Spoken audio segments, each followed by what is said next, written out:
Welcome back. So we're about to start getting our hands dirty with some demos, but before we do that, let me go over a few things because you're going to keep hearing me saying these terms over and over.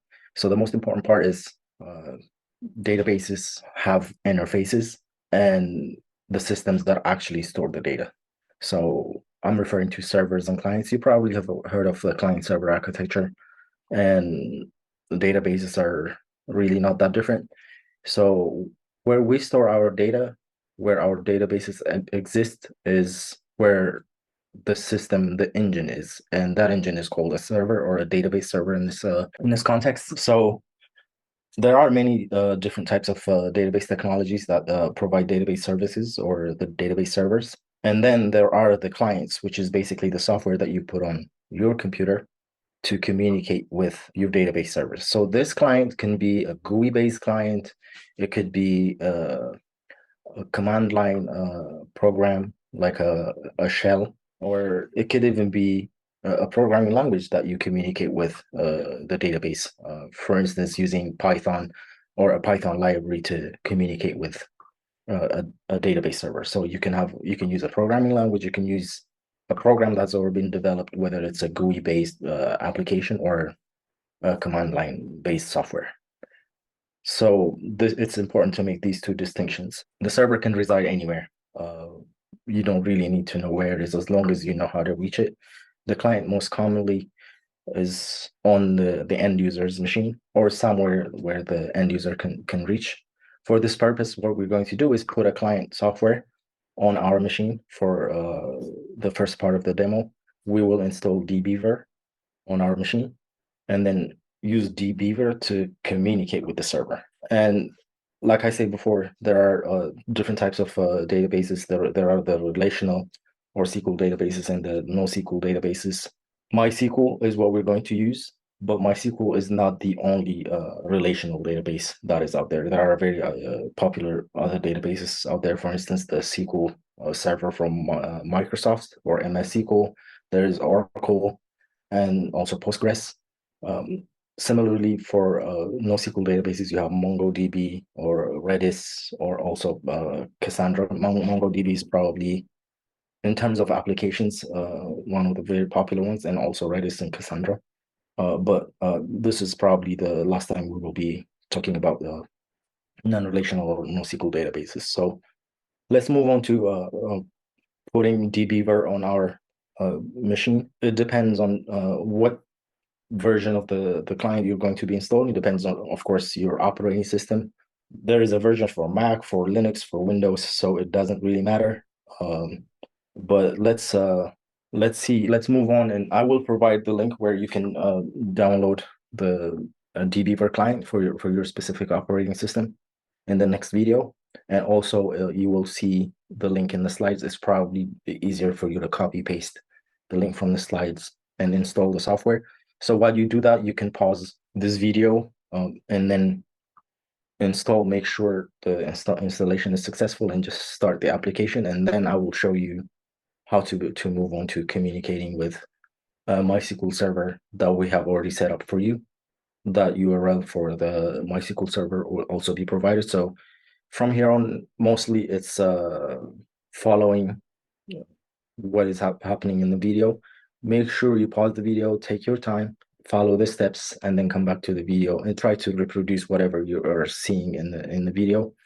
There will be a forum discussion where you can ask questions if you have any issues or problems.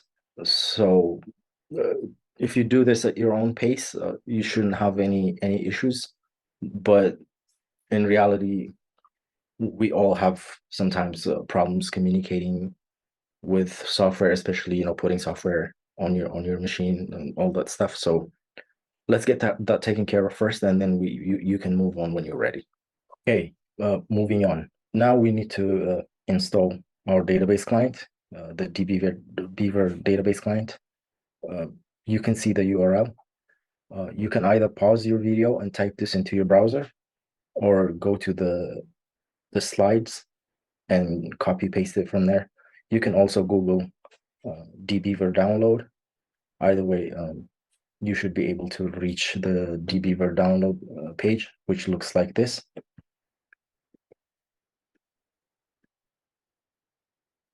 So dbeaver, it has a community edition and then a pro edition, which is the paid version. For this module, all we need is the community version, which is free. And you can see scrolling down, it has installers for the major operating systems. So choose whichever operating system you're using and then download the installer. For Windows, I recommend just downloading the installer and following the wizard. For Mac, it depends on which chip you have. If you have an older Mac, you go for the Intel one. If you have a newer Mac with an M1 or M2 chip, you should go for the Apple Silicon. And if you are using Linux like Ubuntu or any other Linux distribution, choose whichever I think is suitable for your version of Linux. But I'm guessing at this point, if you are using Ubuntu to install the dbeaver, you know what you're doing. So I leave that for you. But like I say, if you have any issues installing any of these versions on your operating system, we can definitely help you out in the discussions forum. So moving back, these are the things that you will need to connect to the MySQL server that we have set up for you. You need the host URL, which you see here that starts with the DS method sample database. You need the port number, the username, and the password, which are the same, and the name of the database. So now I will walk you through how to, once you have dbeaver, how to input this information. So this is what you will see when you open the dbeaver software. You can see I have lots of other databases I am connected to, but for this purpose, we're going to create a new connection. And you see this icon here that says the new database connection. You can click on that. dbeaver is very versatile. It can connect to tons of databases out there. But for our case, we're only interested in connecting to a MySQL server. So choose MySQL from here, from the list, and press next, and you will see all the information that I told you about, at least where we're going to put. So the server host is this one. Copy this, go to dbeaver, and replace the one that says localhost. The port by default is 3306. If for some reason it's not there, or if it's a different number, just put the 3306 here. For the database, we'll put in the employees database, which has already been set up for us. Now we need to provide a username and password to authenticate. So both username and password are the same. So just copy paste that into the username and password fields. And before you move on, I have dbeaver installed and I have connected to other databases before, so it's not going to ask me. But if it's your first time, it will probably ask you to download a driver. Just accept the prompt and let it download the database driver. And once it is done, it will come back to this screen. So before you finish, you click finish, make sure you test the connection. That's the easiest way to make sure that you have set up everything correctly. So I'm just going to test the connection. And then you can see it says connected. So if you get this success, then it means you can reach the database. You have completed the steps successfully. So once you are done, press the finish button. So before I move on, I will just give you a few seconds. Please pause this video, take your time to make sure this connection is successful, and then we will continue. Now that we have a successful connection to the MySQL server from dbeaver, and we have selected to connect directly to the employees database, because a database server can have multiple databases inside. We're only interested in the employees database. That's why we put employees there. Now let's move on and see what these database tables and relationships that we talked about look like. So you can see here employees is already selected because that's the database that we wanted to connect to. So if you expand this employee's database connection, you will see a bunch of folders. We're most interested in the databases folder, and then drop down again. You will see the employees database there. You know it's a database when you see something like this. Usually, something that looks like a cylinder is a common representation, graphical representation of databases. So that's how you can quickly tell that this is a database and it's the employees database. If you expand any further, you will see a whole bunch of other stuff. Again, we only will focus on the tables. If you expand that, you will see a number of tables there. So now this is becoming more and more obvious. So you can see the whole employees database is categorized into departments, employees, salaries, titles, and then two special tables called department employee or dept emp and department manager, dept manager. Basically, these are tables that hold extra information that helps us map from department to a manager or from a department to an employee. So when you ask questions like which department does an employee belong to, we probably are going to look at and query these tables. So as an introduction, it's very helpful, especially if you're not familiar with databases, to have a more visual information of what the relationships between these multiple tables inside a database look like. And dbeaver has a really good feature that helps you visualize what the whole structure of the entire database looks like. So if you right click on the employees database and go to view database, you will see an ER diagram. ER stands for entity relationship, and you will see the relationships between each of these tables. And usually there is some very specific and particular key that we relate tables with. It's like a pointer from one table to another that tells us, look, this row in this database is related to that row in that database because we have this pointer. So this in databases is usually something called a primary key. There are other ways to link databases, but usually we choose something that is unique to a row in a table to link it to another row in the table. For instance, let's say you have this employees database here, and an employee has a salary, and we have the salaries database, the salaries table here. So how do we know which employee gets paid how much? Let's say we have employee X, and we need to know employee X's salary. Because this table does not contain information about both the employee and the salary. You remember what we talked about earlier, that we do not store all the information in one table because it's not efficient. So this is exactly what is happening here. The salaries table has been separated. The salary information has been separated from the employees information. They are separate tables, but we still need to know how to link these two tables. So you can see here, there's a column called emp underscore NL, which stands for employee number. When you are used to databases, this becomes more obvious. And there is the same column name here that's in the salaries database. So these two hold the same information. These two columns hold the same information. So if I want to know the salary of an employee, what I need to do is find the employee in the employees table, find the employee's number, go to the salaries table, look up that employee number, and then look at the salary for that employee number. That basically tells me how much that employee gets paid. So let's pause here and let you explore more what's in these tables. And we will try to visualize the actual rows when we come back. Okay, let's continue with the same example for employees and salaries.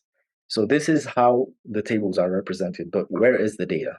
Well, the data is there, it's just that we're not seeing it. And usually we don't go into tables looking at data manually, because this may be a small example, but in reality, databases are very big, and we usually do not have direct access to the data like this.